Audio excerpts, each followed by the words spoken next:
I lied in court. I lied about my own uncle, and because of that, he lost custody of my little brother. That's the secret I've been carrying for years, and the truth is, I don't even know if I regret it. I'm 30 now, but when this happened, I was 22. My mom had just died. Cancer. It was quick, brutal, unfair. My brother Ethan was only 15 at the time. I'd just graduated college, barely figuring out my own life, and suddenly I was staring at this terrifying possibility.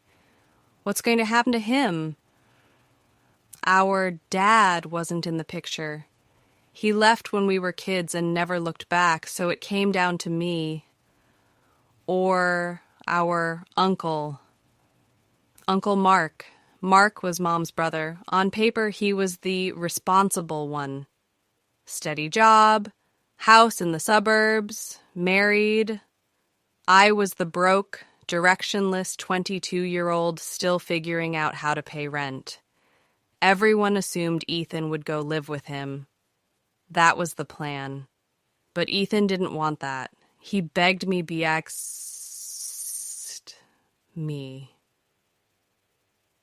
not to let it happen. And I promised him I wouldn't. That's how I ended up in a courtroom, sitting across from my own uncle, both of us fighting for my brother. Mark looked confident, almost smug. He had papers, lawyers, a whole presentation about why he was the best choice.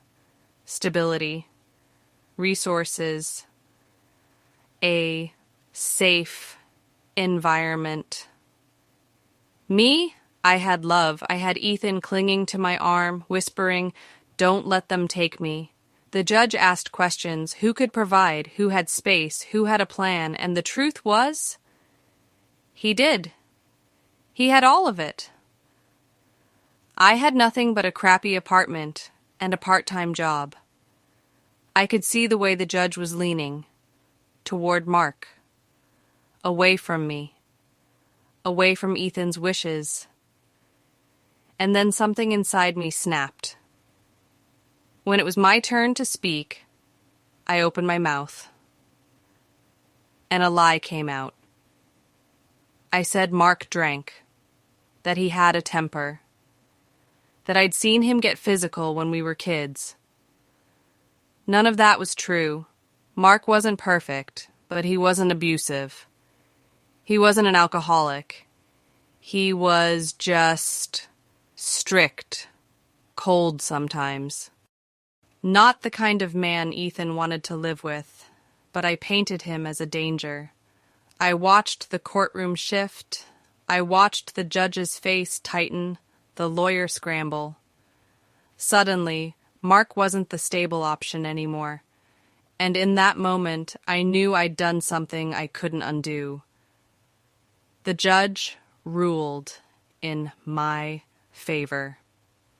Ethan stayed with me. On the outside, I celebrated. I hugged my brother so tight he could barely breathe.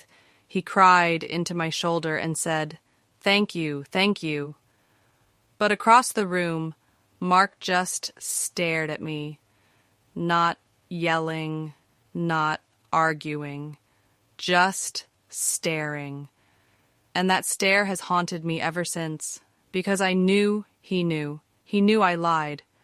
Raising Ethan wasn't easy. I was broke, overwhelmed. Some nights I cried myself to sleep, wondering if I'd made a mistake. But we figured it out. We made our little life. I worked 2 jobs. Ethan got through high school and eventually college. He turned out okay, more than okay, actually. And every time I look at him now, 25, happy, thriving, I think maybe I did the right thing. But then I think about Mark. He cut us off completely. No calls, no visits, no cards on birthdays. For Ethan, that was a blessing. For me, it was a punishment. Because every time I see a man in a suit with graying hair, I half expect it to be him, staring, knowing. I go back and forth in my head all the time. You saved Ethan. You destroyed Mark. You gave your brother the life he wanted. You took away someone else's right to family. Was it love? Or was it selfishness? Was I protecting Ethan? Or just protecting myself from losing him? The night before the final hearing, Ethan sat on my bed. He looked so small, so scared. He said, "If they make me go with him, I'll run away." And I believed him. I really did. That's the image I held in my mind when I lied. His face, his fear, his desperate need to stay with me. And maybe that's why I can't fully regret it. But let me ask you, if it were you, what would you have done? Would you have told the truth, knowing it meant losing your brother? Or would you have lied, like I did, and carried the guilt forever? Because I still don't know if I saved him, or ruined everything. Now, years later, Ethan doesn't even talk about Mark. It's like he never existed. But I think about him all the time. I wonder if he and his wife ever tried for kids after that. I wonder if he resents me every single day. I wonder if he tells people some twisted version of me. The niece who slandered him, who stole his family from him, and the truth. He wouldn't be wrong sometimes when Ethan thanks me, because he does even now. I feel this stab of guilt. Because he thinks I saved him with honesty, with bravery. He doesn't know I lied. He doesn't know his whole life with me was built on a false foundation. And I can't tell him. I'll never tell him. Because if he knew, it would break him. It would make him question everything, so I smile. I nod. I let him believe the story I created. If you're still listening to this, tell me honestly, do you think I was a monster for lying? Or do you think I was a sister who did whatever it took? I really want to know.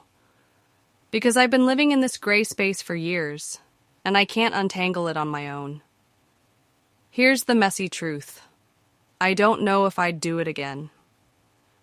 Some days I look at Ethan and think, yes, I'd lie 1,000 times over to keep you safe. Other days, I remember Mark's face in that courtroom, the betrayal in his eyes, and I think, no, I went too far.